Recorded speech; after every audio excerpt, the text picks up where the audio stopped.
Hey guys, this is Chauncey from Session Stories. We're thrilled to introduce Paris Grey, a rising star making waves with his debut album, Friend of the Ego Death, an album that explores transformation, identity, and growth. So welcome, Paris Grey. Thank you so much for joining today. What's up? How you doing? So I actually was a huge fan of the album. So as we know, the album is called Friend of the Ego Death. So ego death, I feel like in itself, it's quite a heavy concept. You know what I mean? It is. So it is.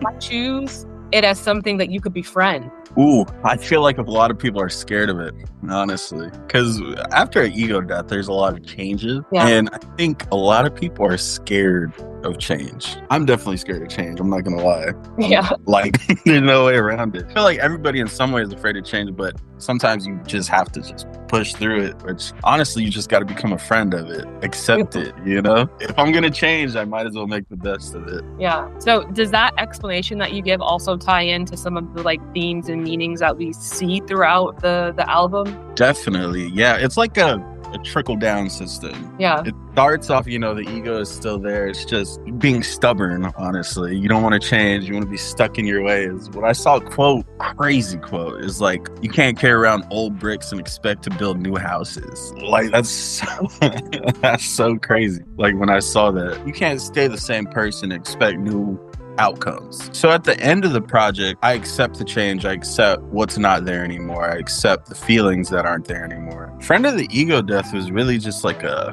gateway project. Yeah. Yeah. So after listening, as I mentioned, I picked up on themes of transformation, identity, and also growth. And I really got this with the song You Have Need Me Here. So I wrote down the lyrics. I think it says, falling right until the other side, you'll be fine. Are the themes mentioned from this song, is it like from personal experiences or stories? Maybe you could share a bit more? Yeah, the whole project, it's a breakup project. Okay. It's, I can't say what I want to say to the person because they've moved on. They're in a separate area in their life. Yeah. So I can express it, through the music. I think that's the safest, healthiest way. I'm not going to text the whole, blah, blah, blah, Exactly. Yeah. Dang, I love that you picked that. That's my favorite song. Yeah, I love that. Honestly, I'm not gonna lie. I love Blood Orange, early Blood Orange, and I took a lot from that song. Also in that song, when I said, I don't think you need me here, that's like, we're all going through transitions. At one point, we needed each other, Now I'm at the point where I realize we don't, and that it's possible that we didn't need each other. Yeah. So would that be my next question actually was, what was your favorite song on the album and why? But it would be this song. Are there any particular lyrics on this album that really, really get to you or hold a special place? Probably Chocolate. That was a single before the project, but Chocolate has a deeper meaning, and I always said I would never explain that song to anybody, so unfortunately I can't explain it too much. That's just something I keep in. It's such a small, special moment. It was this small, but held on to me forever. Will forever. Yeah. Even if I was maybe off recording, I'll explain it. Okay. Yeah, I'll explain it off recording. Okay. Yeah. No worries. Get a little exclusive after. Yeah. But yeah, that song, a lot of the lyrics in that are just, I can see the day from where I wrote that song, if that makes sense. Yeah. Yeah. It's all surrounded by one day, maybe a 5-minute interaction. Oh, wow. Okay. And created that whole song, yeah. Well, you mentioned Blood Orange. Were there any other influences for this album? It could even be unconventional influences, so maybe books or events or... I'm born and raised from Hawaii, so a lot of the events that happened in the project were in Hawaii. Oh, okay. And on the island of Kauai. So that's like a 20-minute plane ride from my island. I'm from Oahu. And it's just a lot of the scenery, a lot of the events that took place had a lot of inspiration. But music-wise, I love 80s music. Huge 80s fan. But karaoke, the chorus is from Spandau Ballet, True. Tweaked a little bit of the tones so I don't really get in trouble. But that song has a huge impact in my last relationship and the project. A lot of the 80s music inspired it. I still can't listen to that song right now, but hopefully one day. To new listeners hearing your music, how would you define your sound or style? Because I found myself myself having a difficult time like narrowing down what your style is, because I feel like you blend across so many different genres. So how would you maybe classify your sound? Wow, I don't know. Like, you'll dance to it, but man, it's sad music. You'll be feeling a certain type of way. Yeah, you can dance sadly sometimes, you know. I don't know. I like to keep it fun. I like to keep it enjoyable, but it is some deep stories and connections to it. Like, hopefully you can relate to it in some way. I feel like the one thing in the world that everybody can relate to is heartbreak. Almost everybody, you know. Some people are too tough, but the people who do feel, I think you could definitely relate to it. Yeah. I would just feel like, oh, you want to listen to my music? Oh, what's it like? You could drive in the car and think. That's a good way. Yeah. You could drive in the car and think. Definitely, yeah. With this being your debut album, did any songs kind of like take a left turn? Did any songs turn out differently from like what you had initially planned? Or were there some songs that you're like, maybe I shouldn't add this song to the album? You know what? The whole album, it was kind of like I need to put this out so I can move on. I was like, should this be here? I took a I don't care approach to it. Yeah. To the music, I care about like what I'm writing and everything, but like to the outcome of it, putting it out, I don't care, because what I'm working on now that's what I care about. Yeah. But I just needed to let this out type of thing. But one left turn, I wouldn't say in a bad way, is Southside with the homie Flexo. I took the concept of like, how do you say it? Almeda Solange's song with Playboi Carti. I think it's pronounced Almeda. It's like one of my favorite songs from Solange. Yeah, Almeda, Solange. It has a Playboi Carti verse over like a Solange vibe. So I wanted something like that. My homie Flexo, he's from Oklahoma. I used to live in Oklahoma for like 3 years. And a lot of great musicians out there. Artistic. Oklahoma's sick. Stop hating on it, everybody. That's not cool. There's so much crazy people, artists that you probably, like, everybody probably still listens to that they wouldn't even know is from Oklahoma. And we all live in LA now, which is crazy. But yeah, I got with him on a song. It was a left, just totally like, need him. This is a weird song. This really has nothing to do with the project. And then I wrote it. So it's called Southside. I'm referring to like a neighborhood in Oklahoma called Norman. But it's awesome. Like, it's cool to work with someone who raps like that, with somebody producing what I produce type of thing, you know? I don't really have a plan when I make something. It's just, it sounds cool. Whoever gets it would get it. Exactly. Yeah. It's just like, I feel like you got to enjoy. There's a lot of times I even get caught up with like, oh man, that artist sounds cool. I should make something like that. And I got to be like, nah, don't do that.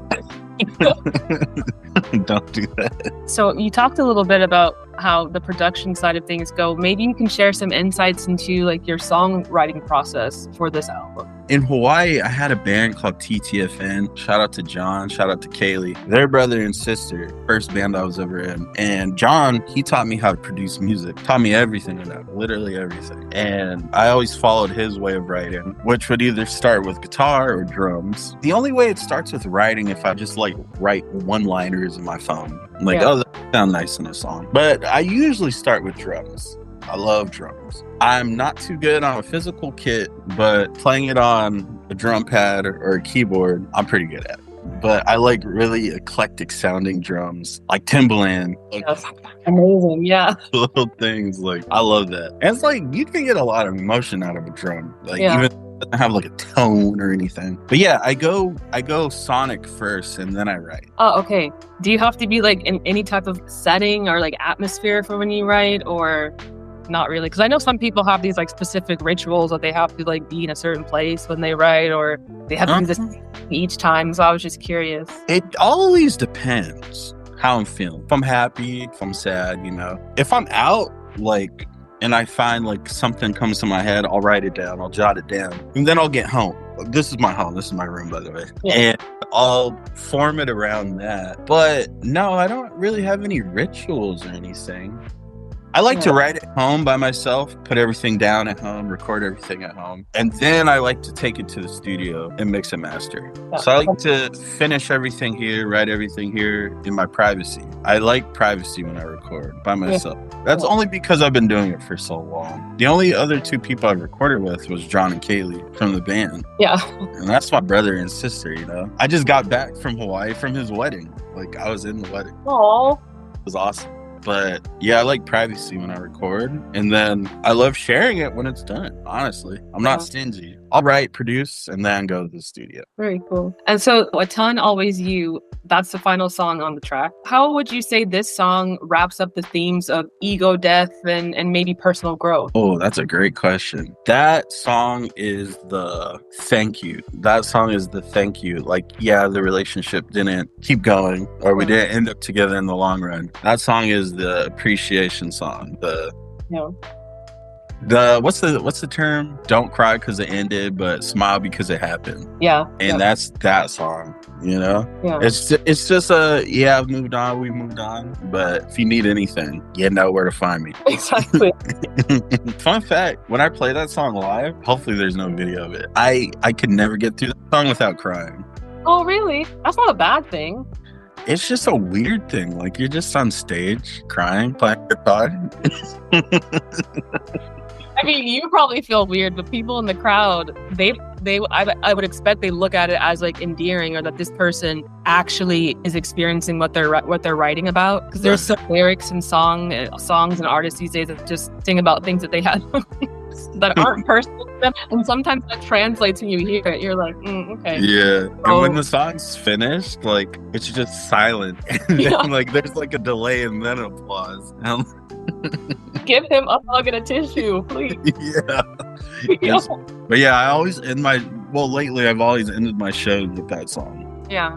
What ultimately do you hope listeners take away from this album? Honestly, whatever they need to take away. Because, like, when we're feeling away, when we listen to songs, they help us in ways. Maybe it's only helping us in that way. Nobody else is feeling that. So if they could take something away that helps them, whatever they need from it, even if it's sad or happiness, I hope they get it. I wouldn't say find closure, but I just hope they get what they need from it, if that makes sense. Yeah, it does. Like, happy songs that help me in sad situations. There's sad songs that help me when I'm not. Exactly. Sad. Like, I just take what I need from it and use that to keep me going, or, just change the mood for the moment. Yeah, definitely.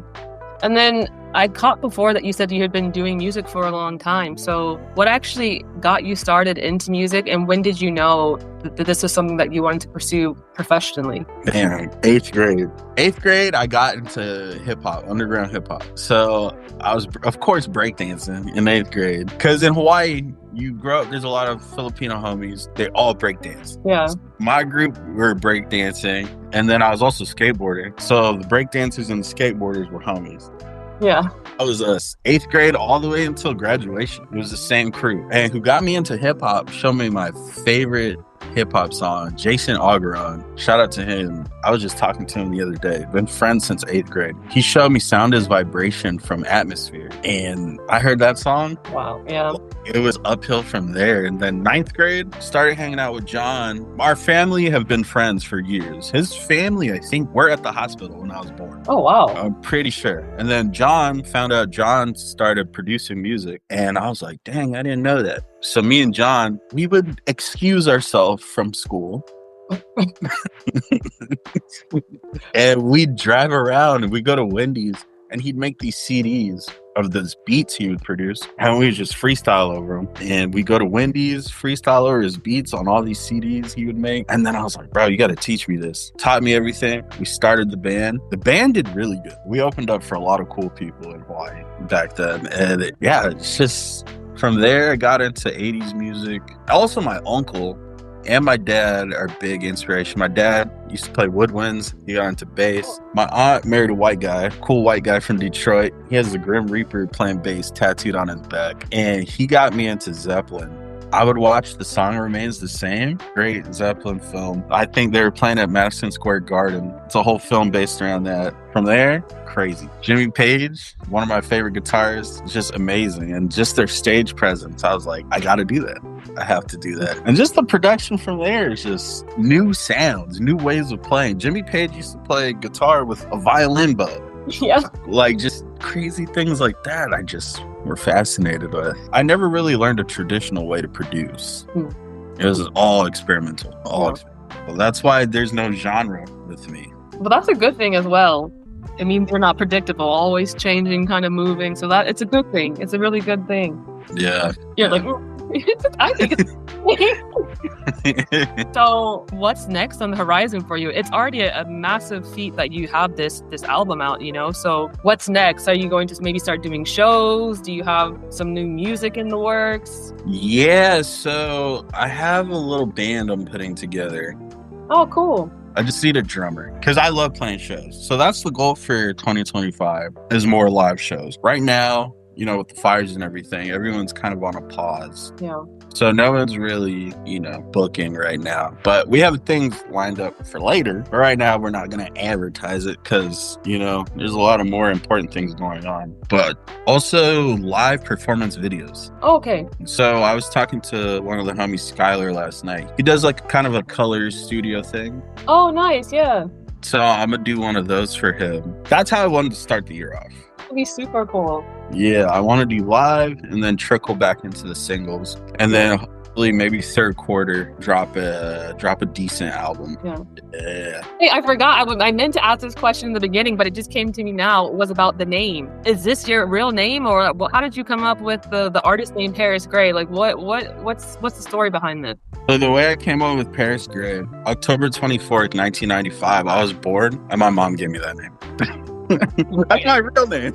I want to make sure because online because you know sometimes it's different with the VPNs in Europe. I used to go by mansions. So, oh wow, that's a very important part I left out. So I used to be fascinated by future beats, like cool. Future sounds, like beats like that, like Louis the Child, Bloom, stuff like that. So that's what I started out doing. I should have started with that. So I have a crazy project out on SoundCloud that nobody knows about. That's probably the most thing I'm proud of. It's all there's production. There's no singing. That was before I was singing. Yeah. I was like, I should produce songs to sing on. And then I got into singing. But yeah, I used to go by Mansions. Where did that come from, Mansions? I have no idea. No, I was like, this sounds like a future beats artist. Like, oh yeah, Mansions. And it was cool, but I don't know. I wasn't doing anything with it. It didn't go anywhere. Yeah. I was like, you sing on some stuff. And then became Paris Grey. So this new band that you're putting together, will it still be under the name Paris Grey though, right? Yeah, it's just, I hate to say it, it sounds weird. Yeah, they'll just be playing for me. I should do like a D'Angelo thing where he's like D'Angelo on the Vanguard, like Paris Grey and something. Honestly, a lot of artists are doing that now. Yeah. Like a lot are doing, it's like the name of the singer and the band. I don't want to just be like, oh, it's Paris Grey. But there's clearly people behind me. Like, yeah. Even Anderson .Paak did it with him and the Free Nationals. Yeah, which was amazing. That album was so good. I went to that show at the Hollywood Bowl. That was amazing. Yeah, I can imagine. Speaking of Anderson .Paak, who is, and Flume and all these other artists that we mentioned, who would be some of your dream collabs? I got some weird dream collabs. It's okay. Morrissey. Why would that be weird? Morrissey's amazing.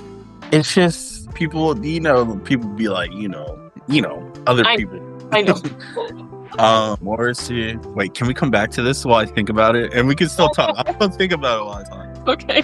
No, it's okay. It's okay. So I only have a few more questions. Another question was, did you learn anything about yourself when you finished this album? Like, I know we talked about like the relationship part, but did you learn maybe something like about yourself? Yeah, I was a child. I was a kid during all that. Yeah. Sometimes you got to realize when you have to grow up and do things different. Yeah. She was my first real girlfriend. Oh, so okay. Yeah, that makes sense. It's trial and error for sure. Yeah. Yeah. You have to realize when you have to transition into a kid to a man. Yeah. Yeah. Also, that came with the ego death. You got to kill that ego to figure some things out. Yeah. Also realized I could be lonely, if that makes sense. Yeah. I've never had that problem. Even though, you have all these friends and everything. I see people every day. Yep. I got a good group of friends, man. Shout out to my boys. Shout out to my homegirls. But it's just like you can be lonely. Yeah. I also figured out I could be depressed. Yeah. I've always been a happy dude. Always the life of the party type of thing. But it's like, wow, I could be that person too. You have to learn how to navigate. I didn't want to go to therapy. I didn't want to do stuff like that. I don't know. I just had to figure it out. Yeah. Well, I mean, just like relationships have ebbs and flows, like so do our emotions, Facts. So like you said, it's just a matter of figuring out the best way to navigate them for ourselves. Sometimes it's therapy. Sometimes it's just taking some me time and having self-reflection and, but yeah.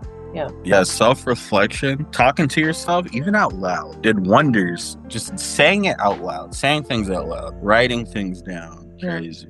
Do you have some of your collabs in mind before I ask the final question? Yeah, collabs.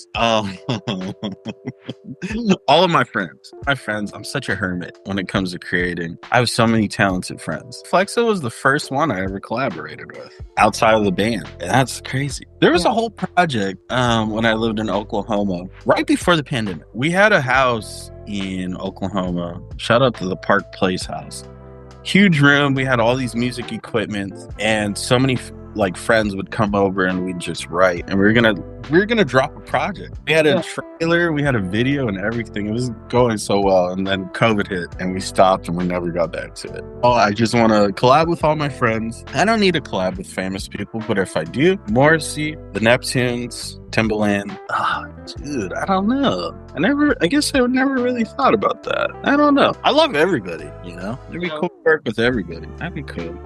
And then, are there any final words that you want to leave with your fans or the listeners? If you can, in any way, stay happy. Time is precious. Check on everybody. Make time to check on yourself. Always talk to your family.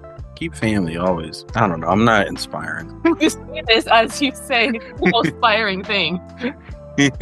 Just be kind. Honestly, be kind. And have patience. Just be patient. I think the world needs a lot of that right now. Kindness and patience. Yeah, just like I've been hearing that term going around. This is our first time living. First time I heard that.